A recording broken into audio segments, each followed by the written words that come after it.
Preacher, Season 2, Episode 4. Yes, this review is coming a week after the episode aired, and we have a new one tonight. But I don't know why I took so long to talk about this. I don't know. Things happen, that's what happens. Liked this episode a lot. Not my favorite of the season. This, I think, really showed how weird the show can get. In the good ways and in the bad ways. Oh my god, in the bad ways. Where do we start? The use of Adolf Hitler in this episode is a sentence I've never thought I'd say, because what the hell happened here with Adolf Hitler? We have this whole scene, we see Eugene in hell last week's episode. This one we're seeing more in depth what's going on. Every person is living in their own personal hell, and the machines break down, the jail cells are loose, people come out. Eugene's roomed right next to Adolf Hitler. We have a bunch of other people in there. Don't ask me who those other people are. They're probably somebody important, or just random characters, I don't know. They might be historical people that done things bad. There was a caveman. That's weird. What the hell? This was so weird. This whole episode, there is so much going on with Adolf Hitler. And we learn what his personal hell is when he's talking to this woman in 1919, I think it was. And there was just so much weird stuff going on with Hitler in this episode. I never thought I'd say that. It was just, and we see his personal hell. We see they're trying to make Hitler out to be like this nice guy and trying to change his ways. And that was a weird angle to play, because if I get it, you're going to do a hell thing where who's a famous person in hell, you're going to see Hitler. First person you're going to see, Adolf Hitler. I get that. And they try to make him out to be a nice guy at times, which I thought was kind of weird. And then we see him kind of get beat up by the other people. And we have this really great scene of Eugene where, the woman who's in charge there says, you're a nice kid. I've seen your personal hell. You seem like a nice boy. You have to be an asshole. You have to be worse than you are. You have to play up the facts, and that's what happened, and I really liked that. I like Eugene turn against Hitler. We made Hitler look like a good guy for a bit, then we turn against him, have everyone beat up Hitler, and I love the guy titles what happened to you, Hitler? You used to be Hitler. Now you're this nice guy. What the fuck was that? Why? Why did we make Hitler in this episode someone we try to care for? And it's this kind of weird balance. You're like, do I care for him? It's Hitler. Do I care for Hitler? What's going on here? Brilliant episode. Just a really weird thing to do, because it's Hitler. It's Hitler. Do you care? Are you supposed to care? It was so, oh my god. Great mind fuck, just saying that. Everything with Eugene in this episode was really great, seeing where he's been, what he's up to still. I really like that. This was another episode about Tulip's past in New Orleans, and we did get a lot of stuff in New Orleans. They're still in New Orleans. New Orleans, man. I love the opening credits in New Orleans. I think that stuff looks really good. Ruth Negga.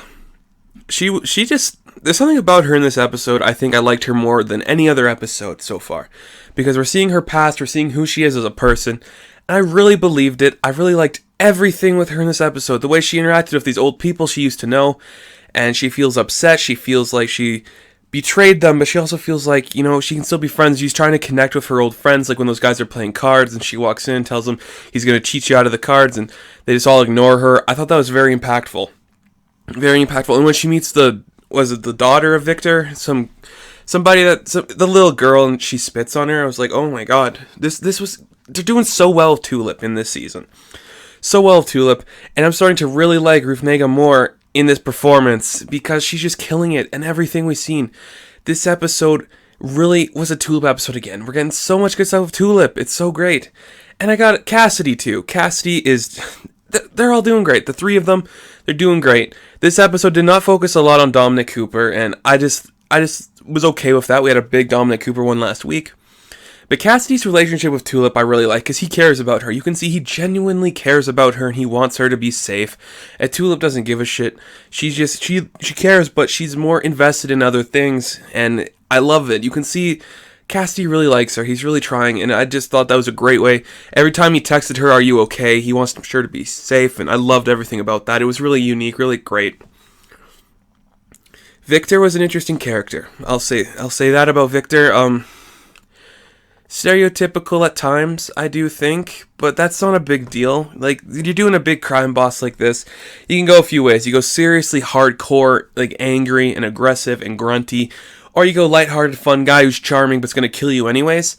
I think they found a nice balance. I didn't think much about him. I didn't think less of him. Kind of looked like Vin Diesel at times. He was okay. I mean, nothing really happened, and no, that's about it. But we did get this really great scene where, Cassidy finally tells Jesse where Tulip is and what's going on with this guy named Victor, and the fight scene where Jesse is fighting against that guy in like the torture room. That one continuous shot where they're going back and forth with all the different weapons, the taser, the hooks, all that stuff. That was so great. What this season has done really well compared to other season, the last season, I guess, it really showed the fighting. And what I mean by fighting is you're watching the fighting and it looks exquisite. It just looks intense and personal and up close, but it's also kind of godlike in a way too, where it's kind of above and beyond, but it's so intimate and realistic, and I really have appreciated that. This was better than the fight scene last week of the people in the white van, I think, and I really did appreciate that. This has just become so intriguing and such a weird show, and then we get the whole scene where Jesse and Cassidy, and they're figuring out, oh, the actor that played God, they find out who he is, and he's an actor from Earth, then he has this audition to play God, and they kill him, so he goes to heaven for the audition. What is going on in this? Frankie Muniz showed up for some time. That was really weird. This episode had so much going on.